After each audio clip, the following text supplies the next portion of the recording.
Magandang hapon, nagbabalik ang PTV News Break. Halos 10,000 pulis ang ipapakalat ng NCRPO sa darating na undas. Ang detalye sa ulat ni Kirby Cristobal. Nakatakdang magpakalat ngayong undas ng 9,533 mga polis ang National Capital Region Police Office para magbigay seguridad sa publiko na tutungo sa mga bus terminals, paliparan, puerto at sementeryo. Sa inilabas na statement ng NCRPO, mahigpit ang pakikipag-ugnayan nila sa mga local government unit para tiyakin ang kaligtasan ng ating mga kababayan at maiwasan ang anumang uri ng krimen sa pagdurita ng maayos at mapayapang undas. Dagdag pa nito, magpapakalat rin ng road safety marshals, beat patrollers at explosive ordnance disposal unit sa mga estratehikong lugar upang maiwasan ang anumang banta ng terorismo sa bansa. Muli namang nanawagan ng NCRPO na maging mapagmatiyag at alerto sa lahat ng oras at kung may makitang kahina-hinalang tao o bagay, ipagbigay alam agad sa pinakamalapit na police station o help desk sa lugar. Mahigpit ring imomonitor ng otoridad ang pagdadala ng mga matutulis na bagay, alak, flammable materials at sound system sa mga sementeryo upang hindi makaistorbo sa ibang bumibisita. Para sa PTV News, Kirby Cristobal.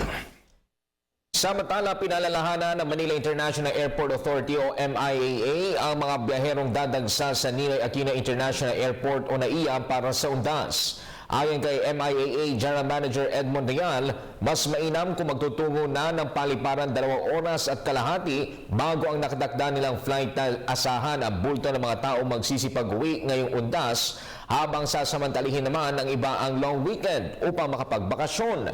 Samantala, tiniyak naman ng opisyal ang kanilang kahandaan para sa inaasahang pagdagsapa ng mga pasahero sa paliparan. Sinabi naman ni Monreal na noong nakaraang linggo pa naka-heightened alert ang airport authorities para tiyakin ang seguridad ng mga papalis at pabarating na pasahero. Maliban dito, nakipag-ugnayan na rin ang MIAA sa mga barangay officials sa paligid ng NAIA, maging sa Southern Police District Office, pamahalang panunsod ng Pasay at Aviation Security Group ng PNP para sa kaukulang koordinasyon. Samantala, hingi muna tayo ng update sa lagay ng trapiko dyan po sa bahagi ng NLEX at SLEX mula sa ating kasamang si Kirby Cristobal. Kirby.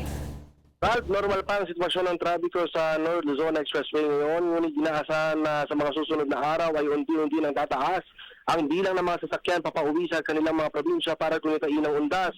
Ayon kay Robin Ignacio ng NLEX, wala pang build-up ng trapiko sa Balintawak at Mindanao Toll Plaza na siyang nagsisilbing entry points sa mga patungong norte. Ngunit paglapit naman sa bahagi ng Pulilan at San Simon sa Pampanga ay makakaranas na ng pagsisikip ng daloy ng trapiko. Kung ikaw naman ay paluwas patungo sa Maynila, mabigat din ang sitwasyon ng trapiko at mabagal na ang usad ng mga sasakyan sa Balintawak at Mindanao Avenue.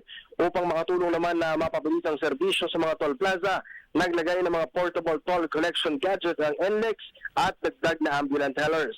Mabilis din natutugunan ng pamunuan ang pangangailangan ng motorista mula sa 25 patrol unit, ginawang 37 ang mga ito upang makapagbigay ng road assistance. Samantala sa bahagi naman ng South Luzon Expressway, wala pang pagbigat sa daloy ng mga sasakyan pero inaasahan ng pamunuan na posibleng bumuhos ang mga motorista mamayang gabi at sa mga susunod pang oras.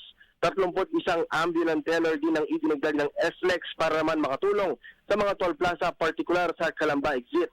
Karaniwang nagkakaroon ng bottleneck sa bahagi ng Alabang Viaduct at Calamba Toll Plaza.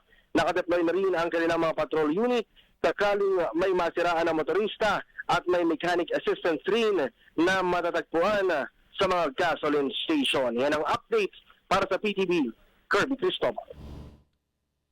Maraming salamat, Kirby Cristobal. At yan po ang mga pinakamainit na balita sa mga oras na ito. Manatiling updated gamit ang aming social media sites. I-like lamang po ang aming PTV Facebook page or follow kami sa Twitter at PTVPH. Ako po si Ralph Obina. Magandang hapon.